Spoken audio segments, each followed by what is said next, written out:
Defining things even further, so I'm just going to really want to focus on this mouth, and I'm going to use the select rectangle tool, as you see right here, which is used by holding down Control Shift or Command Shift on the Mac, and it just cuts out the part of the model that you're working on, and it's easier to focus on like fingers or in this case a mouth, to really get in there and just work on that area without having to rotate the whole model or look at everything else, especially when things get more and more complicated. It's extremely handy. And right now I'm just masking off this upper part of the beak. I really just want to work that out and see how it fits in the mouth, and having it isolated and masked out is very easy to achieve that. So now just kind of defining, like, I imagine the skin to be maybe not so much like this fish, but maybe more like an orca or a dolphin. I guess sort of like that manta ray. Just kind of this really fleshy, shiny, kind of thick, blubbery skin, I guess.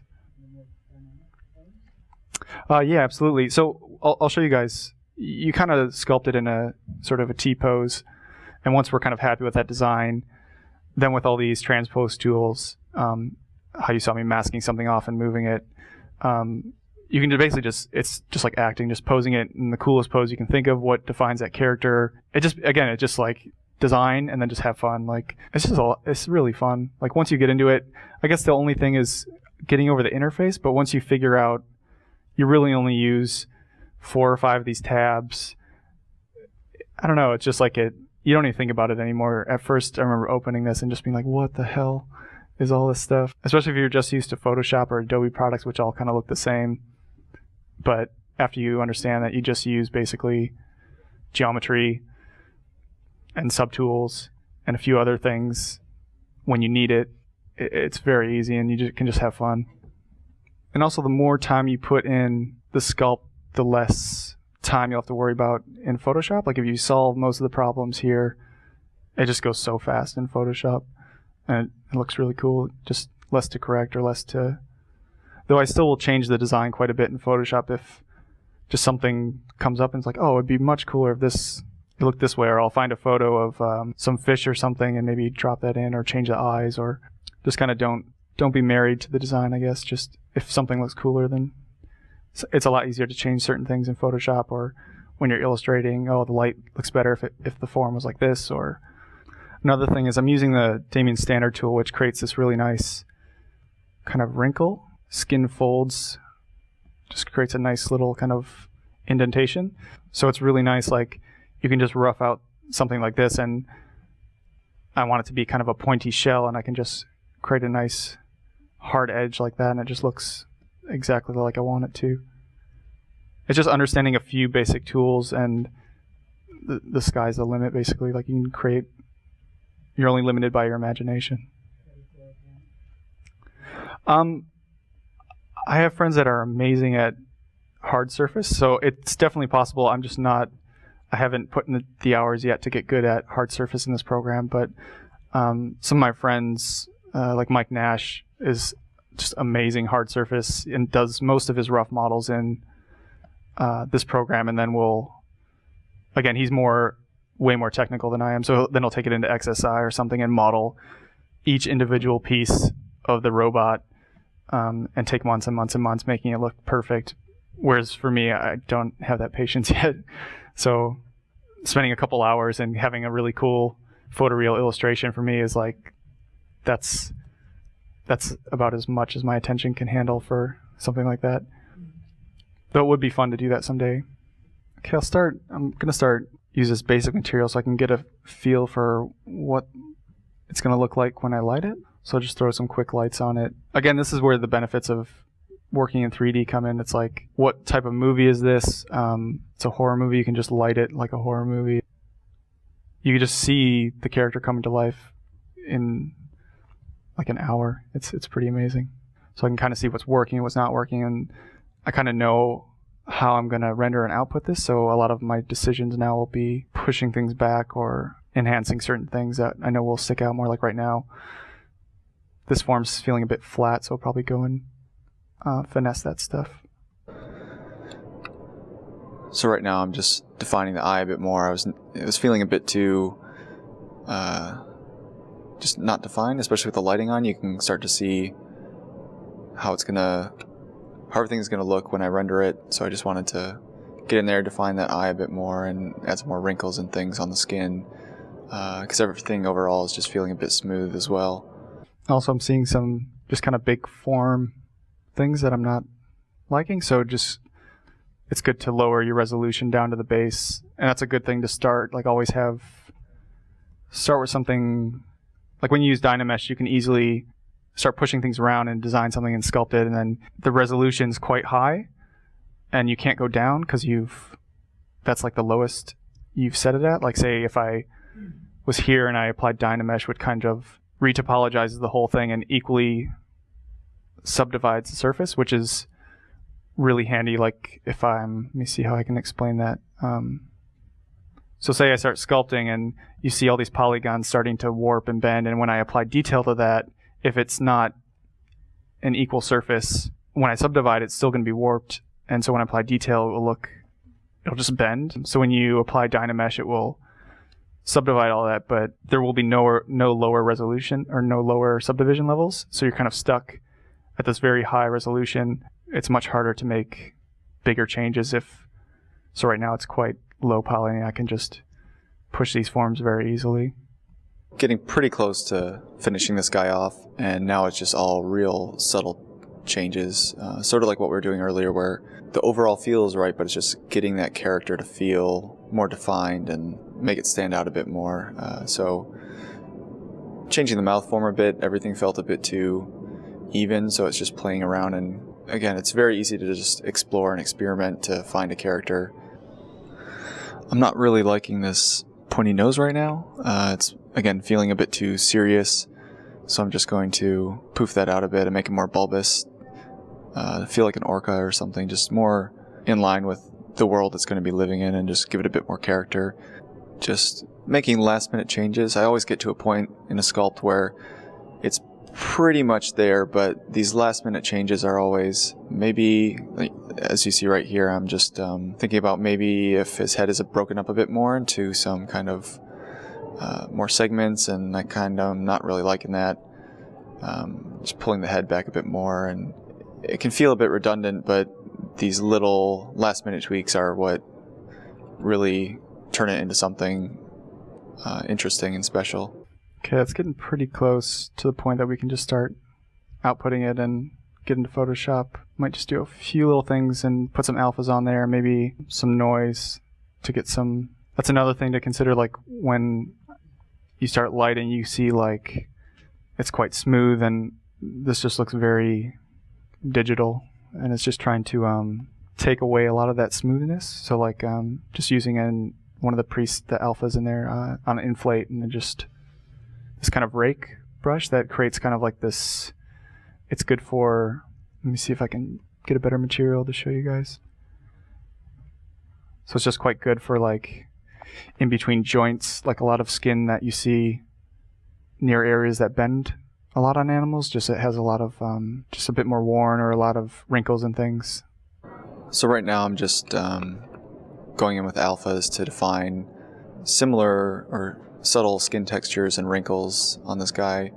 Overall, his skin is going to be very smooth, but I'm just trying to get some sort of subtlety in there. And again, whenever you're creating something imaginary, just do as much research into the types of animals that might have a similar skin or similar look to them. So in this case, I did a ton of research on orcas and whales to get a feel for how this skin is going to look and react in certain areas where sort of the neck intersects or some part that's going to be rotating. Just really looking at how their bodies and joints look and feel, big creatures and small creatures, and the level of noise and detail that's found on those things, and where it is noisy and wrinkly compared to where it's more smooth and simple.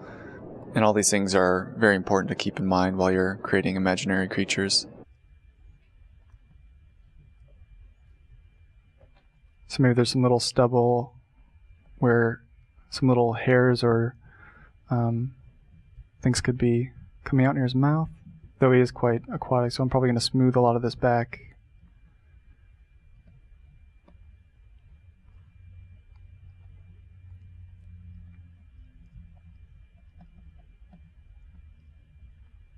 It's feeling a bit too, on a lot of squid beaks, it's a bit more, I don't want to make it too aggressive, but something that could tear. Like right now it looks like if he bit something it would just slide right out.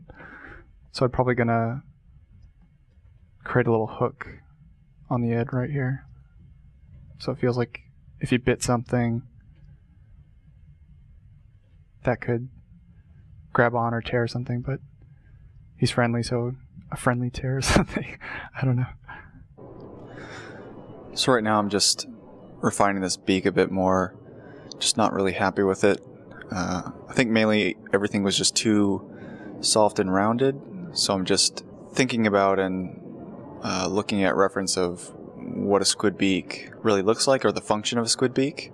Even though I haven't seen a squid beak broken up into 3 plates like that before, I believe that something like that could exist and work. So I'm just trying to think of when he opens his mouth or when he goes to bite or talk or something, how those would all fit together and still function as something that could chew or bite something, but also function for language or talking.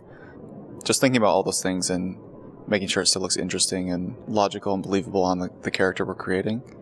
And previously it just felt too, like I just blocked it in, I didn't really think about it, and now it's like going back and looking at everything that we've created so far and really analyzing how it all fits together and making sure it just feels cohesive. So how those bottom beak parts fit into the flesh of the mouth, the lower mouth, how the upper lips overlap on the top piece and all that sort of stuff. Maybe the bottom lips come out a bit more, protecting the lower parts of the bottom beak.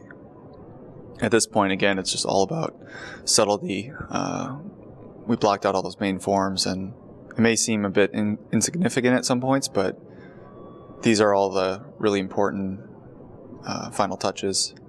Just really, again, changing, experimenting, playing around. Maybe the mouth, the flesh around the mouth is a bit wider or a bit more flush to his beak, or just seeing what looks right for this character and going with it. But never be afraid to experiment. It's very easy to just undo. We're not locked into anything. We can try a lot of different options and see what works, what doesn't work, and just go with the one that feels right. Defining the eye a bit more. Just didn't feel it was reading enough. Working my way down to the lower neck and where his pectoral muscles would be. We just kind of blocked that in real quickly at the beginning, and it's just, what does that actually look like? How do the muscles move underneath that? Just adding a lot more definition and subtlety to this sort of, not made up anatomy, but just taking the things we know about human anatomy and pushing them into something different. Just checking everything over and deciding if I want to commit into 3D, or commit into Photoshop, sorry. Turning the lighting back on again to see if all these changes I made are looking right, looking like how I want it to look. Some last minute things I'm seeing is a common problem I have when I design anything really is everything feels too evenly spaced, everything feels too symmetrical, so the relationship to his eyes, to his mouth, to his chest is completely equal, or very close to it, and so now I'm just going back in and just breaking that up a bit, so it's like 2 to 1 or 3 to 1, or just so it's not 50-50%, or just so evenly spaced. Yeah. A lot of the time, again, since it's for just a quick painting, like I'll usually be rendering it at a 3/4, but we'd still see a bit of both sides. But yeah, like before I render them out, I'll turn symmetry off and just start sculpting. So it's a little, definitely more asymmetric and more interesting. Some last minute definitions with the Damien standard, getting a bit more volume in the jaw, and playing around with any last minute tweaks too, is the way his mouth looks and smiling, smirking, just how all that sits and fits on his face to define the basic character. I think I kind of like it back the other way, even though it's a bit more closer to evenly spaced, but